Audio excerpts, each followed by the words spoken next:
My perfect sister used me as a punching bag until she drew red, then played protective big sister in front of our parents. So I let her torment me until she slipped up and exposed her to show everyone her true nature. It worked. But now, years later, she's back and I think I know what she wants. Once, my older sister used to pinch me till I bled. One time I used her hairbrush without asking, and she pinched my arm so hard that I ended up going to basketball tryouts looking like I'd been attacked by a wild animal. Her reasoning? I got my disgusting boy germs on her stuff, and when I turned 14, I started to get sick of it. It all started when I accidentally left the bathroom door unlocked. She barged in while I was showering and started pinching my back until I was screaming, but I was ready. I grabbed her wrist and squeezed it back. Except my little act of revenge didn't feel as good as I thought it would. In fact, it made me feel worse, so much so that I started crying for being such a terrible brother and let her pinch me back 10 times harder. And don't get me wrong, I loved my parents, but I know they saw my bruises, the nail marks. I know they could hear me crying in my room after her attacks, but they never did anything, because in their eyes, she was the social butterfly who kept our family's reputation spotless. Plus, when we were at school, she had the protective big sister role down to a T. She'd hold my hand walking through the hallways. She'd introduce me as her favorite little brother to all her friends. It was sickening, but one good thing did come out of it: my pain tolerance. You see, I channeled all that hurt into sports. So by 16, not only was I varsity basketball captain, but I could take hits that would drop other kids. She was a senior at this point, grade above me, and I was constantly hearing the drama in her friend group. At this point, she had stopped pinching me as much, mostly because I'd gotten bigger, and all I wanted was to have a good relationship with her. So when her entire friend group ditched her 18th birthday party for Ashley's party, I knew I had to help. Ashley and my sister had been beefing over some guy named Tyler. My sister spent the whole morning crying about how no one would come to her party. I spent the entire day fixing it, hit up everyone I knew, kids from basketball, other schools, even some college freshmen I knew, told them about free alcohol, good music. By 8 p.m., I'd gotten like 40 people to show up. The party was incredible. She pulled me aside halfway through, tears in her eyes, happy ones this time, and said I was the best brother in the world. We even did shots together. She kept telling everyone how I'd saved her birthday. For the first time in my life, I felt like we were actual siblings, or so I thought, because as it turns out, Tyler was Ashley's cousin, and he showed up hammered as hell with his new girlfriend around 11 p.m. Started yelling about how my sister was so desperate she had to get her loser brother to beg people to come, how she was paying random freshmen to pretend they liked her. The party cleared out in 20 minutes. She didn't talk to me for 2 days. Then when our parents went to their anniversary dinner, I heard a knock on my bedroom door. It was her. "Can we talk?" she asked sweetly. I opened up, and she immediately shoved me against the wall. "You knew Tyler was Ashley's cousin. You invited him to humiliate me. You've always been jealous that I'm the favorite." She was holding her hair straightener, still hot from doing her hair. Before I could even process what was happening, she swung it at my face. "You ruined my life!" I ducked instinctively. There was a sizzling sound, followed by the most blood-curdling scream I've ever heard. She'd pressed the straightener against her own neck when she missed me. Red blisters were already forming. She ran to the bathroom, and I could hear her sobbing. I called 911 immediately, my hands shaking. She ended up needing skin grafts. The burn was 3rd degree. When my parents got to the hospital and asked what happened, I just said, "Check her phone." Years of texts to her friends, bragging about making me cry, calling me her practice dummy for when she had real problems. Photos of my bruises she'd sent to group chats with laughing emojis. My dad's face went ghost white. My mom started crying. They separated us at the hospital. A nurse took me to a different room while they worked on my sister's neck. I sat there for 3 hours, answering the same questions over and over. The police showed up around 2 a.m. 2 officers, both looking exhausted. They asked me to walk them through everything that happened. I showed them the texts on my phone, years of messages from my sister to her friends, screenshots I'd been saving since I was 12, just in case anyone ever asked why I had so many bruises. The female officer's jaw tightened when she read through them. She kept scrolling, her face getting darker with each message. My parents arrived at the police station around 4 a.m. Mom's mascara was streaked down her face. Dad kept running his hands through his hair,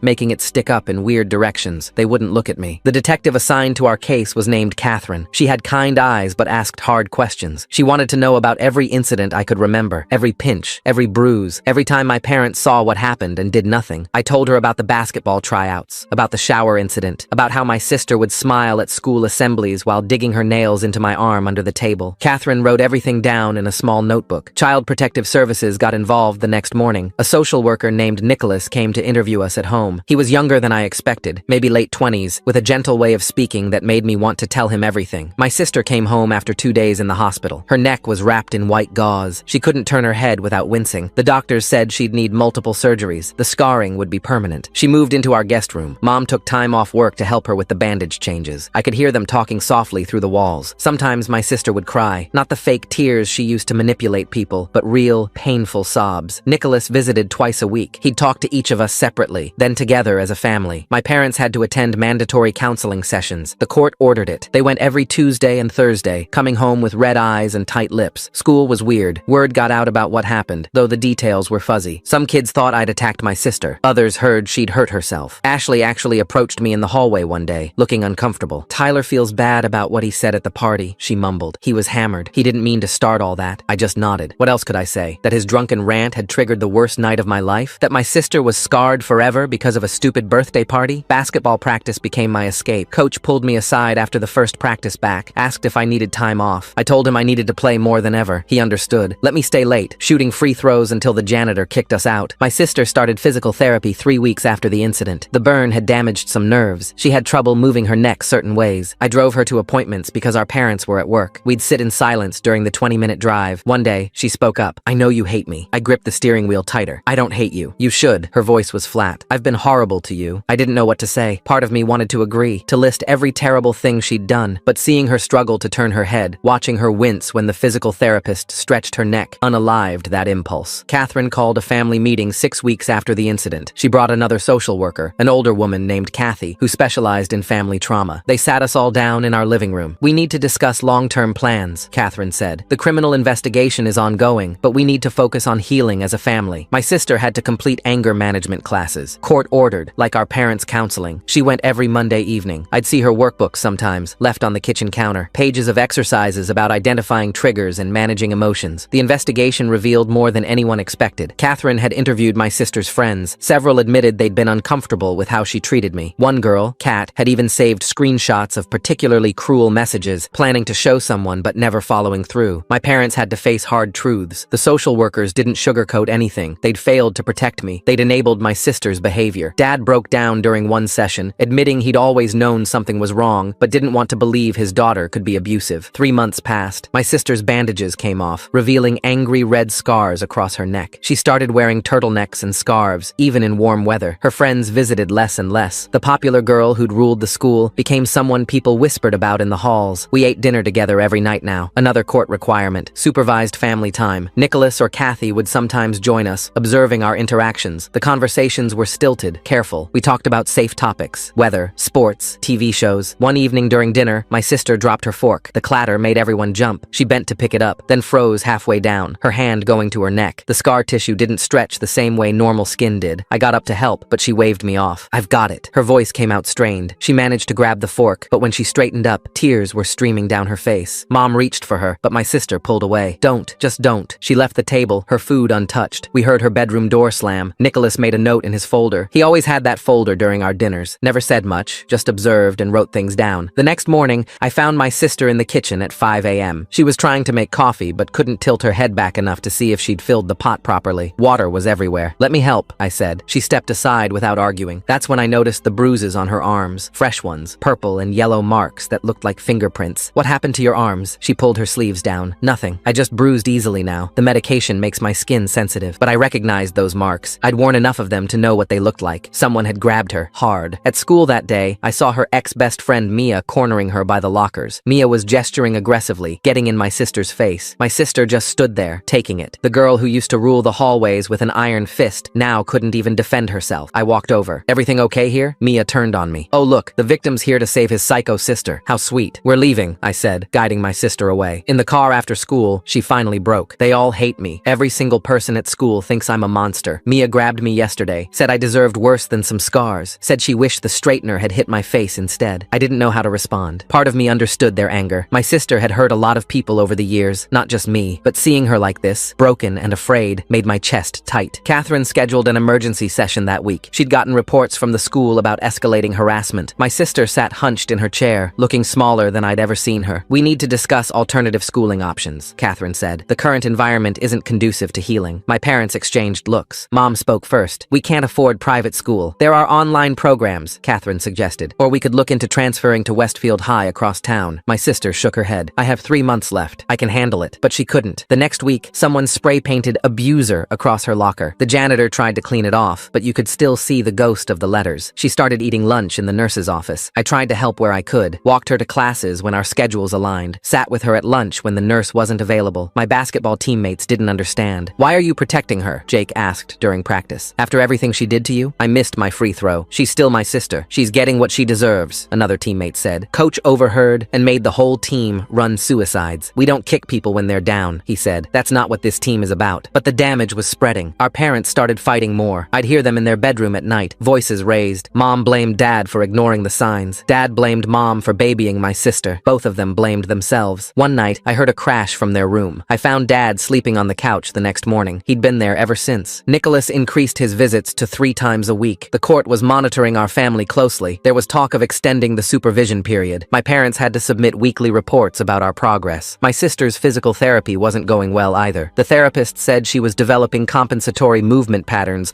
that could cause long-term problems. She needed to do exercises at home, but she'd given up. I started going to her room after dinner, making her do the stretches. She'd resist at first, but eventually gave in. We'd sit on her floor, me counting repetitions while she worked through the pain. Remember when we used to play board games? She asked one night during stretches, before I got mean. I did remember. We'd been close when we were really young, before middle school changed everything, before she decided I was an embarrassment. What happened? I asked. When did you start hating me? She was quiet for a long moment. I never hated you. I hated that you were better than me, nicer, more genuine. People actually liked you for you. They only liked me because I made them afraid not to. The admission hung between us. I helped her with the final stretch, watching her face contort with pain as the scar tissue pulled. 2 weeks before graduation, everything imploded. My sister had been doing better, keeping her head down, just trying to make it through. Then someone posted the screenshots online, all the messages she'd sent about me over the years, the photos of my bruises, everything. The post went viral in our school community. Parents started calling for her expulsion. The principal had to hold an emergency assembly about cyberbullying. It didn't matter. The damage was done. My sister didn't come home that night. My parents called the police at midnight. I drove around looking for her, checking all the places I thought she might go. The park where we used to play as kids, the beach where our family had picnics. I found her car at the old railroad bridge outside town. She was sitting on the hood, legs dangling over the edge. The drop wasn't fatal, but it would hurt. We both knew about hurting. Don't, I said, approaching slowly. I wasn't going to jump, she said. I just needed to think. I sat beside her. We stayed there for an hour, not talking, just existing in the space between what was and what could have been. I'm sorry, she finally said, for everything. I know it doesn't fix anything, but I need you to know that I'm sorry. I know, I said, and I did. The apology didn't erase the scars, physical or emotional, but it was a start. We drove home separately. Our parents were waiting, along with 2 police officers. There were procedures for missing persons, even ones who came back, more reports, more documentation. Catherine arranged for my sister to finish school from home. The principal agreed it was best for everyone. She'd get her diploma, but wouldn't walk at graduation. Another consequence of that night with the straightener. The house felt different with her home all day, quieter despite her presence. She spent most of her time in her room, working on assignments and attending virtual anger management sessions. I'd check on her between my own classes and basketball practice. Sometimes I'd find her doing her physical therapy exercises without prompting. Other times she'd be staring at her reflection, fingers tracing the scars on her neck. Our parents' marriage was hanging by a thread. They'd started couples counseling on top of everything else. Some nights Dad still slept on the couch. Mom had stopped cooking elaborate dinners, and we lived on takeout and frozen meals. Nicholas pulled me aside during one visit. How are you handling all this? I'm fine, I said automatically. It's okay if you're not, he said. You've been through significant trauma. Your feelings matter too. But I didn't know how to explain the guilt that sat in my stomach like a stone. If I hadn't ducked that night, none of this would have happened. My sister would be graduating normally. My parents would still be happy. Our family wouldn't be under constant supervision. The rational part of me knew it wasn't my fault. She'd swung a hot straightener at my face. Ducking was instinct, but rationality didn't make the guilt disappear. Basketball season ended with us making it to regionals. I played my worst game, couldn't focus, kept thinking about my sister at home, alone while everyone else celebrated. We lost by 12 points. After the game, coach found me in the locker room. You've got a lot on your shoulders, he said, but you can't carry everyone else's burden. Sometimes people have to face their own consequences. He was right, but it didn't make watching my sister suffer any easier. The girl who'd tormented me for years had become someone I worried about constantly. The irony wasn't lost on me. Graduation day arrived with unusual May heat. I put on my cap and gown, trying to feel excited about the milestone. My parents came separately, sitting on opposite sides of the auditorium. My sister stayed home. As I walked across the stage, I thought about her sitting in her room, watching her classmates' Instagram stories of their celebration. Part of me wanted to skip the after parties and go home, but Nicholas had been clear. I needed to maintain my own life, my own milestones, so I went to Jake's party, tried to act normal, but when someone made a joke about psycho sisters, I left. Found myself driving home, still in my graduation gown. My sister was in the backyard, attempting to plant flowers in Mom's neglected garden. The physical therapist had suggested gardening for her neck mobility. She looked up when she heard the gate. Shouldn't you be celebrating? She asked. Felt like gardening, I said, grabbing a trowel. We worked in silence, gardens, planting marigolds and petunias. The sun hit down on us, making the scars on her neck glisten with sweat. By the time we finished, we were both dirty and exhausted. "Thanks," she said simply. That night, for the first time in months, our whole family ate dinner together without supervision. Dad had come home early. Mom had actually cooked. We sat at our usual spots. The empty chair where Nicholas usually sat somehow louder than his presence. "I got into state," I announced. "Basketball scholarship, full ride." I'd been holding on to the news for weeks. My parents smiled, the first genuine smiles I'd seen from them in months. Even my sister looked pleased, though something flickered behind her eyes. "That's amazing," she said. "You deserve it." After dinner, she knocked on my door. "Can I ask you something?" I let her in. She sat on my bed, picking at a loose thread on my comforter. "Do you think we'll ever be normal again?" she asked. "Our family, I mean." I thought about lying, giving her false hope, but we'd moved past pretty lies. "I don't know," I said honestly, "but maybe we can be something different, maybe better." She nodded, understanding. We'd never have the relationship we could have had. Too much damage, too much history. But perhaps we could build something new from the wreckage. Catherine visited one last time the following week. The official supervision period was ending. We'd completed all court requirements. The investigation had concluded with no criminal charges, just mandatory counseling and supervision. "You've all made significant progress," she said, "but the real work starts now. Without oversight, without requirements, just you as a family, figuring out how to move forward."